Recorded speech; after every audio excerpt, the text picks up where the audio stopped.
2018ஆம் ஆண்டு திருச்சி விமான நிலையத்தில் நாம் தமிழர் கட்சி மற்றும் மதிமுக கட்சியினர் இடையே ஏற்பட்ட மோதல் தொடர்பாக இன்று திருச்சி நீதிமன்றத்தில் சீமான் உட்பட 19 பேர் வழக்கிலிருந்து விடுவித்து நீதிபதி கோபிநாத் தீர்ப்பளித்துள்ளார். கடந்த 2018ஆம் ஆண்டு திருச்சி விமான நிலையத்திற்கு நாம் தமிழர் கட்சியின் தலைமை ஒருங்கிணைப்பாளர் சீமான் மற்றும் மதிமுக பொதுச் செயலாளர் வைகோ இருவரும் சென்னையிலிருந்து விமானம் மூலம் திருச்சி வந்தனர். திருச்சி விமான நிலையத்தில் அவர்கள் இருவரையும் வரவேற்க காத்திருந்த நாம் தமிழர் கட்சியினருக்கும் மதிமுகவினருக்கும் இடையே தகராறு தொடர்ந்து மோதலும் ஏற்பட்டது.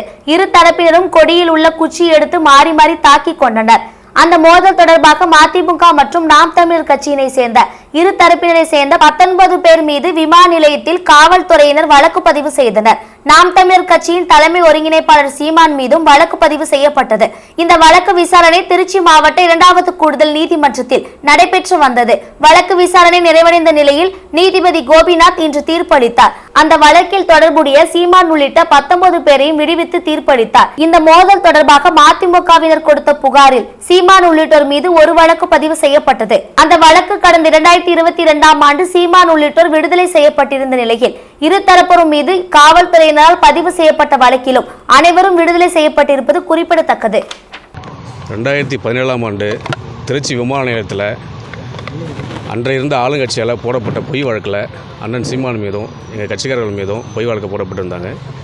அது இன்றைக்கி ஜட்ஜ்மெண்ட் வந்திருந்தது.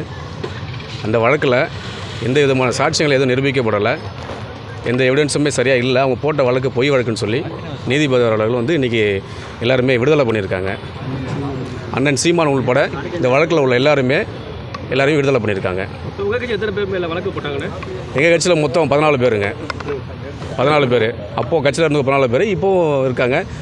எல்லாருமே சேர்த்து மொத்தம் வைகோ கட்சி எல்லாருமே சேர்த்து மொத்தம் 19 பேரில் போட்டாங்க. அதில் 14 பேர் எங்கள் கட்சியை சேர்ந்தவங்க. அது என்ன கேஸ்னு கொஞ்சம் விளக்கமாக சொல்லுங்க. அது என்ன கேஸ் அப்படின்னாக்கா, அரசு பொது சொத்தை வாகனத்தை சேதப்படுத்திட்டோம், பேரிகார்டை உடைச்சிட்டோம் அப்படின்னு சொல்லி பிபிடி ஆக்ட் போட்டிருந்தாங்க. சும்மா எதுக்கு இருக்கும்போது பொது சொத்து அது புரியல.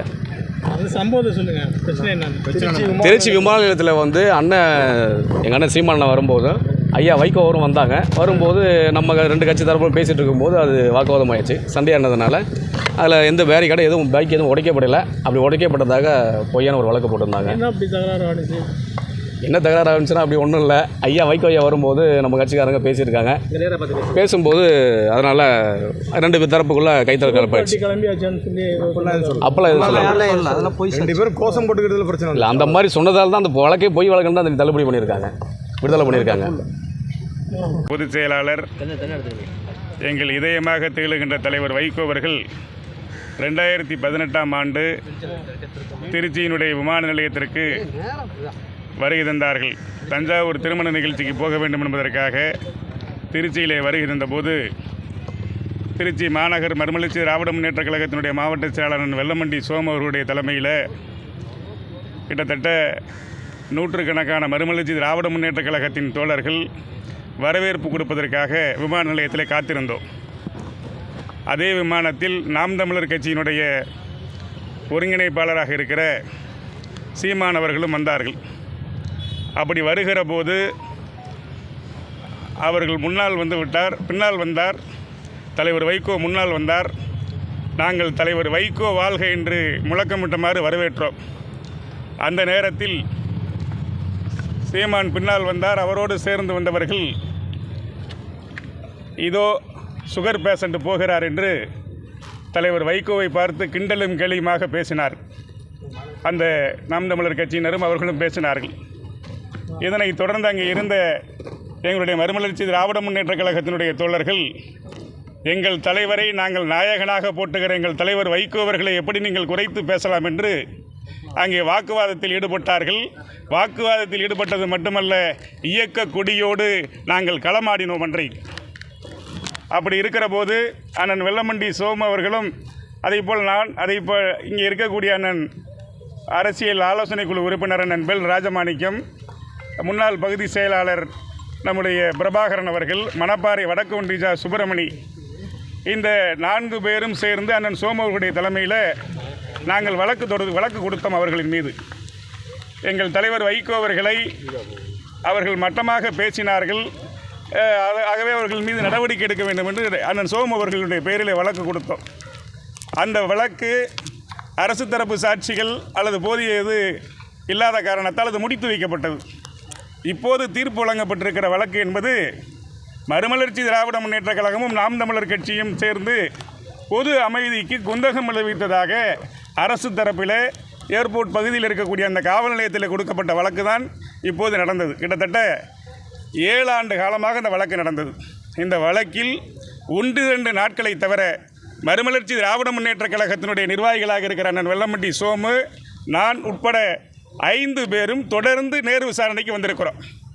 இந்த வழக்கில் நம்முடைய திருச்சியிலே புகழ்பெற்ற வழக்கறிஞராக இருக்கிற அண்ணன் ஓம் பிரகாஷ் அவர்களும் அதை போல அன்பு சகோதரி சீலா உள்ளிட்ட அந்த வழக்கறிஞர் குழு தொடர்ந்து எங்களுக்காக வாதாடினார்கள். அதனுடைய விடையாக நாங்கள் இருந்ததினாலோ என்னவோ தெரியவில்லை, இந்த வழக்கில் விடுவித்திருக்கிறார்கள், விடுதலை செய்திருக்கிறார்கள். காரணம், 4-5 நீதிபதிகளை நாங்கள் பார்த்திருக்கிறோம். அந்த நீதிபதிகள் முன்னால் எங்கள் தலைவர் வைகோ பொடா வழக்கு சுமத்தப்பட்ட போது ஒரு இடத்திற்கு கூட அவர் தவறாமல் அனைத்து விசாரணைகளுக்கும் நேர் நின்றார்கள். அப்படி இருக்கிற போது எங்களுடைய கண்ணியம், நாங்கள் நடந்து கொண்டிருக்கிற ஒழுங்கு, இவற்றை பார்த்து இவர்கள் குற்றமிழைக்காதவர்கள் என்று நீதிபதி நினைத்திருப்பார் போல் இருக்கிறது. ஆகவே இந்த வழக்கில் விடுதலை பெற்று தந்தார்கள். எங்கள் தலைவர் வைகோ அவர்களும் அண்ணன் துரை வைகோ அவர்களும், நீங்கள் இந்த வழக்கிலே தொடர்ந்து நீங்கள் நேர் நில்லுங்கள், சட்டம் தன்னுடைய கடமையை செய்வதைப் போல நீதிமன்றம் நமக்கு நியாயமான தீர்ப்பை வழங்கும் என்று அவ்வப்போது திருச்சி நாடாளுமன்ற உறுப்பினர் அண்ணன் துரை வைகோ வருகிற போதெல்லாம் அண்ணன் வெல்லமண்டி சோமு அவர்களையும் என்னையும் பார்க்கிற போது சொல்லுவார்கள். வழக்கை பற்றி கவலைப்படுகிற இயக்கம் அல்ல. நாங்கள் கூட கிட்டத்தட்ட அண்ணன் சோமு அவர்களும் நாங்களும் என்ன தயாரிப்போடு வந்தோம் என்று சொன்னால், ஏதாவது தண்டனை தந்தால் அதை ஏற்கக்கூடிய மனநிலையில் தான் வந்தோம். எந்த சூழ்நிலையிலும் வைகோவின் தம்பிகள் நாங்கள் அச்சமில்லை, அச்சமில்லை, அச்சம் என்பதில்லையே, உச்சி மீது வானிடிந்து வீழுகின்ற போதிலும் அச்சம் என்பதில்லையே என்று சொல்லக்கூடிய தலகர்த்தர்களாகத்தான் எங்கள் தலைவர் வைகோ அவர்களும் அண்ணன் துரை வைகோ அவர்களும் அறிவித்திருக்கிறார்கள்.